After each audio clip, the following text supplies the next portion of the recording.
ఓం సాయిరామ్. బాబా భక్తులందరికీ కూడా నమస్కారం అండి. అందరూ కూడా సుఖంగా సంతోషంగా ఎప్పుడూ కూడా ఆనందంగా ఉండాలి అని చెప్పి ఆ బాబాగారి తరపున నేను కూడా మనస్ఫూర్తిగా కోరుకుంటున్నాను. ఈరోజు బాబాగారు అందించే సందేశం ఏంటి అంటే కనుక, తల్లి, నువ్వు ప్రాణంగా ప్రేమించే నీ బంధం నీ సొంతం కావాలి అంటే వెంటనే నీ భర్తతో నువ్వు ఈ మాట చెప్పు, లేకుంటే నష్టపోతావమ్మా అని చెప్పి ఏదో తెలియని సందేశాన్ని ఈరోజు బాబాగారు మనకు అందించడానికి మన ముందుకు వచ్చారండి. మరి బాబాగారు ఏ సందేశం అందించినా కూడా అది మన భవిష్యత్తుకు పునాది లాంటిది అని చెప్పి మనందరికీ కూడా తెలిసిన విషయమే కదా. మరి సందేశం వినే ముందు చాలామంది కూడా గురువుగారి గురించి అడుగుతున్నారండి. అక్క, ఎన్నో రకాల సమస్యలతో మేము సతమతం అయిపోతున్నాము, మీకు తెలిసిన గురువుగారు ఎవరైనా ఉంటే చెప్పండి అక్క అని చెప్పి అడుగుతున్నారు. నేను పదే పదే ఈ గురువుగారి గురించి ఎందుకు చెప్తున్నాను అంటే కనుక, నేను జీవితంలో కష్ట సమయంలో ఉన్నప్పుడు అసలు ఈ కష్టం నుంచి బయటపడగలనా అనుకున్నానండి. అటువంటి సమయంలో గురువుగారిని కాంటాక్ట్ అయ్యాను. గురువుగారు చేసిన పూజల వల్ల ఆ కష్టం నుంచి నేను చాలా తేలికగా బయటపడి ఈ రోజున ఆనందంగా జీవితంలో ముందడుగు వేస్తున్నాను. అలాగే మీ జీవితాలలో ఎటువంటి సమస్యలు ఉన్నా కానీ శ్రీ షిరిడి సాయిబాబా ఆశీస్సులతో జ్యోతిష్యం చెప్పబడును. గురూజీ శివరామరాజు గారు. Phone number 9959422552.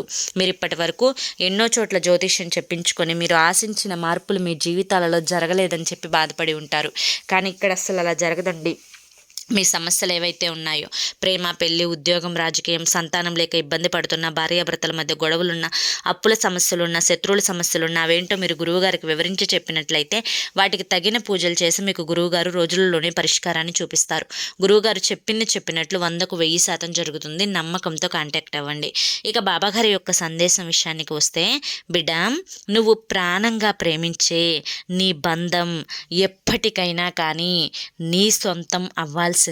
ఎందుకంటే నీ బంధం దూరం అయిపోతుందేమోనని చెప్పి, నీ బంధం బాధ్యత లేకుండా ప్రవర్తిస్తుందేమో అని చెప్పి, నీ బంధం నువ్వు చెప్పిన మాట వినడం లేదు అని చెప్పి, నీ బంధం బరువు బాధ్యతలు, కుటుంబం అంటే ప్రేమ, కుటుంబం అంటే అసలు ఏంటి, కుటుంబం అంటే ఎంత బాధ్యతగా ఉండాలి, బిడ్డల భవిష్యత్తుల గురించి ఎంత ఆలోచించాలి, అసలు పిల్లల చదువుల గురించి ఎంతటి ఆలోచించాలి, అసలు భార్య అంటే ఏంటి, భార్య విలువ అంటే ఏంటి, ఇది అంతా కూడా ఏది కూడా తెలుసుకోకుండా తన యొక్క చెడు వ్యసనాలకు బానిసైపోయి కేవలం తన లోకంలో మాత్రమే తను నివసిస్తూ నిన్ను నీ బిడ్డలని పట్టించుకోకుండా, కుటుంబ పరిస్థితుల గురించి ఆలోచించకుండా, బిడ్డల భవిష్యత్తు గురించి ఆలోచించకుండా తన లోకంలో తన మైకంలో కొట్టుమిట్లాడుతూ ఉన్నాడు అని చెప్పి నువ్వు ఎప్పటికప్పుడు దిగులు పడుతూ ఉన్నావు.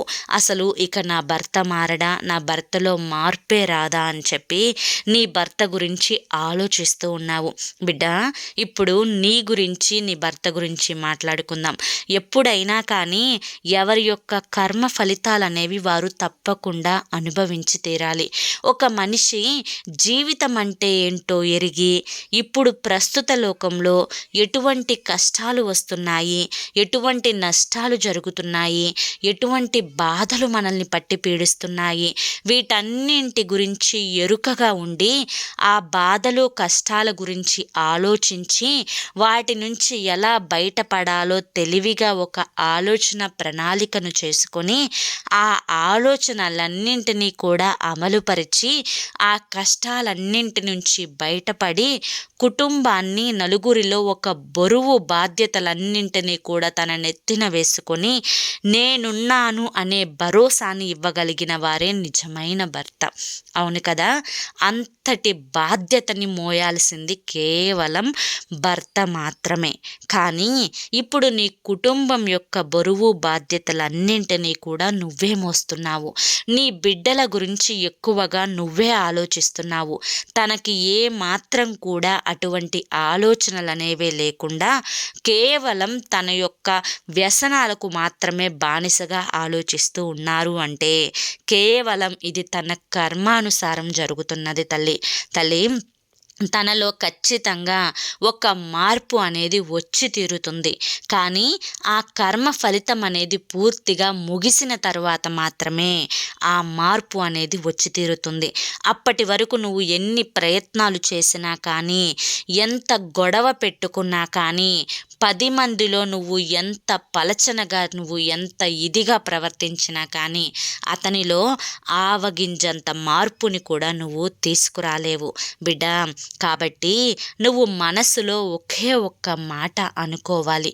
ఏమని అంటే కనుక, నేను కూడా లేకపోతే నా బిడ్డల బ్రతుకేంటి, నా బిడ్డల పరిస్థితి ఏంటి, నా బిడ్డల భవిష్యత్ ఏంటి అని చెప్పి ఇలా ఆలోచించి తన గురించి నువ్వు ఆలోచన మానేసి, తన లేకపోయినా కానీ నీ బిడ్డలని నలుగురిలో ఎంత విలువగా నువ్వు పెంచుకోగలుగుతావో, ఎంత బాధ్యతలు నీ బిడ్డలకి నేర్పుకోగలుగుతావో, ఎంత చదువుని నీ బిడ్డలకి అందించగలుగుతావో, సమాజంలో ఎటువంటి మనుషులు ఉన్నారు, ఎవరు ఎవరితో ఎలా ప్రవర్తించాలి, ఎవరు ఎవరితో ఎలా మనవారు బయటవారు అని చెప్పి మాట్లాడి వారి యొక్క మాటల ఆధారంగా గుర్తించాలి. అసలు సమాజం ఏ విధంగా ఉంది అని చెప్పి నీ బిడ్డలకి మంచి చెడు తెలివితేటలు నేర్పించు. అంతేకాకుండా నీ మనసుని అనవసరంగా నీ భర్త గురించి ఆలోచించి పాడు చేసుకునే ప్రయత్నం చేసుకోకు తల్లి. ఎందుకంటే నీ యొక్క మనసుని నువ్వు అనవసరంగా ఆలోచించి పాడు చేసుకోవడం వల్ల నీ యొక్క ఇంటి పరిస్థితి కూడా పాడవుతుంది అన్న విషయాన్ని గుర్తుంచుకో బిడ్డ. ఇలా ఎంతోమంది సమాజంలో ఉన్నారు. భర్త యొక్క ఆదరణ లేకుండా ఎంతోమంది కుటుంబాలను వెలుగులోకి తీసుకువచ్చి ఎంతోమంది బిడ్డలకు కొత్త భవిష్యత్తు దారిని చూపించిన వాళ్ళు కూడా ఉన్నారు. తల్లి, భర్తని ఇక్కడ వదిలేసుకో అని చెప్పి నేను చెప్పడం లేదు. మార్పు వచ్చేంత వరకు ఓర్పుగా నీ యొక్క కుటుంబాన్ని నువ్వే అండగా ఆదరణగా నిలబడాలి అని మాత్రమే చెప్పగలుగుతున్నాను బిడ్డ. ఎందుకంటే మార్పు అనేది క్షణంలో వచ్చేది కాదు, ఒక రోజులో వచ్చేది కాదు, ఒక రాత్రిలో వచ్చేది కాదు.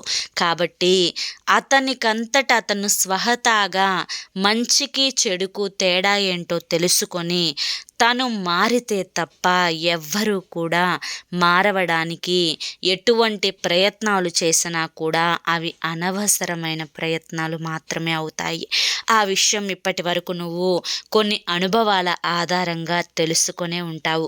కాబట్టి నువ్వు దేని గురించి ఆలోచించకుండా మనసుని ప్రశాంతంగా ఉంచుకో. మనసులో ఈ విషయం గురించి ఎట్టి పరిస్థితుల్లో కూడా ఇకపై ఆలోచించను అని చెప్పి నాకు మాటనివ్వు తల్లి. ఇలా ఆలోచించవద్దు అని అనుకుంటే ఆ ఆలోచన అనేది ఇక రాకుండా పోదు కదా బాబా. కేవలం ఒక భర్తకు భార్యకు భర్తే కదా బాబా తోడు. మరి నేను పెళ్లి చేసుకొని నా జీవితం ఎందుకు ఇలా అయిపోయింది బాబా అని చెప్పి నువ్వు నన్ను ప్రశ్నించవచ్చు. ఇది కూడా కర్మానుసారమే తల్లి. ఎవరి భవిష్యత్తు ఏ రకంగా ఎవరి కారణంగా పాడైనప్పటికీ కూడాను నీ బిడ్డల గురించి ఆలోచించి నీ భవిష్యత్తుని నువ్వు అనవసరమైన బాధలన్నింటినీ పక్కన పెట్టి ప్రస్తుతం గురించి రేపు గురించి ఆలోచించుకుంటూ నువ్వు గొప్ప సంతోషాలను వెతుక్కుంటూ బ్రతకవచ్చు. అంటే ఈ యొక్క భర్త గురించి ఆలోచన మానసికంగా నువ్వు వేదన చెందకుండా బిడ్డల గురించి కుటుంబం గురించి నీ వంతు ప్రయత్నం నువ్వు చేసి సంతోషంగా బిడ్డల్ని చూసుకుంటూ మనసులో బాధని నువ్వు తీసివేసేసి ఏదైనా ఒక పని మీద శ్రద్ధ పెట్టుకొని ఆ పనిలో విజయాన్ని సాధించే వరకు పోరాడు తల్లి. నీకంటూ ఒక ప్రత్యేకమైన గుర్తింపును తెచ్చుకో, నీకంటూ ఒక ప్రత్యేకమైన పేరుని తెచ్చుకో. నీ కాళ్ళ మీద నువ్వు నిలబడే ప్రయత్నం చెయ్యి. చిన్న పనో పెద్ద పనో నువ్వు చేయగలిగినంత పని నువ్వు చేసుకో. ఈ విధంగా చేసుకుంటూ వెళ్ళడం వల్ల నీ మనసులో ఉన్న బాధలన్నీ కూడా తొలగిపోయి చిన్నగా నీ మనసుకి ఆనందం రావడం మొదలవుతుంది తల్లి. ఇవన్నీ కూడా చెప్తున్నంత తేలిక కాదు అని నాకు కూడా తెలుసు. కానీ ప్రయత్నిస్తే ఏది అసాధ్యం కాదు అన్న విషయాన్ని గుర్తుంచుకో. కాబట్టి నువ్వు నీ బంధంతో ఈ ఒక్క మాట చెప్పు. ఏమని అంటే, నన్ను పెళ్లి చేసుకొని నువ్వు నాతో బిడ్డల్ని కని నాకంటూ ఒక కుటుంబాన్ని ఏర్పరిచి ఇవాల్టి రోజున బాధ్యతలన్నింటినీ కూడా మరచిపోయి నువ్వు నీ చెడు వ్యసనాలకు బానిసయి ఇవాల్టి రోజున నన్ను నా బిడ్డల్ని సమాజంలో ఎటువంటి ఆదరాభిమానము అంతేకాకుండా ఎటువంటి డబ్బులు మా చేతిలో పెట్టకుండా మమ్మల్ని ఇలా ఏకాకుల్లాగా వదిలేసావు కదా, దీనికి నీకు ధన్యవాదాలు అని చెప్పు. ఇకపై నువ్వు అతని మీద దేనికి ఆధారపడకుండా అతన్ని మొహాన కొట్టినట్లు నువ్వు నీ పని చేసుకోవడం మొదలుపెట్టు. అంతే తల్లి, జీవితంలో కొన్ని కావాలి అంటే కొన్ని వదులుకోవాల్సిందే. ఇలా చేసి చూడు, నీ యొక్క మనసు ఎంత ఆనందంగా ఉంటుందో, అదే కాకుండా నీ తల్లిదండ్రులు నీలో వచ్చిన ఈ మార్పుని చూసి ఎంత సంతోషపడతారో ఇదంతా కూడా నీకు అనుభవపూర్వకంగా అర్థమవుతుంది అని చెప్పి ఈరోజు బాబాగారు మనకి చాలా చక్కటి సందేశాన్ని అందించారండి. ఈ సందేశంలో మనం వింటున్నప్పుడు మనసుకి కాస్తంత బాధ కలుగుతుంది. ఎందుకంటే ఏ బంధమైనా కానీ అట్లా తెంచుకుంటే తెగిపోయేవి కాదు. దాని వెనుక చాలా మానసిక వేదన అనేది ఉంటుంది. కానీ ఇక్కడ బాబాగారు తెంచుకోమని చెప్పడం లేదు. ఆ మానసిక వేదనను మాత్రం దూరం చేసుకొని నీ కాళ్ళ మీద నువ్వు నిలబడి నీ బిడ్డలకి ఒక ధైర్యాన్ని ఇవ్వు అని మాత్రమే చెప్తున్నారు. అది అర్థం చేసుకుంటే ఎంతో చక్కగా ఉంటుంది. మరి ఈ సందేశం మీకు అర్థమైంది అనిపిస్తే ఈ వీడియోకి ఒక లైక్ ఇవ్వడం మాత్రం మర్చిపోవద్దు. మొదటిసారి మన సాయి పిలుపు ఛానల్లోకి వచ్చినట్లయితే మన ఛానల్ని సబ్స్క్రైబ్ చేసుకొని సపోర్ట్ చేయండి. రేపు మరొక మంచి వీడియోతోటి మళ్ళీ కలుసుకుందాం. అంతవరకు కూడా బాబా ఆశీస్సులు మీపై ఉండాలి అని చెప్పి మనస్ఫూర్తిగా కోరుకుంటూ సర్వేజన సుఖినో భవంతు. ఓం సాయిరామ్.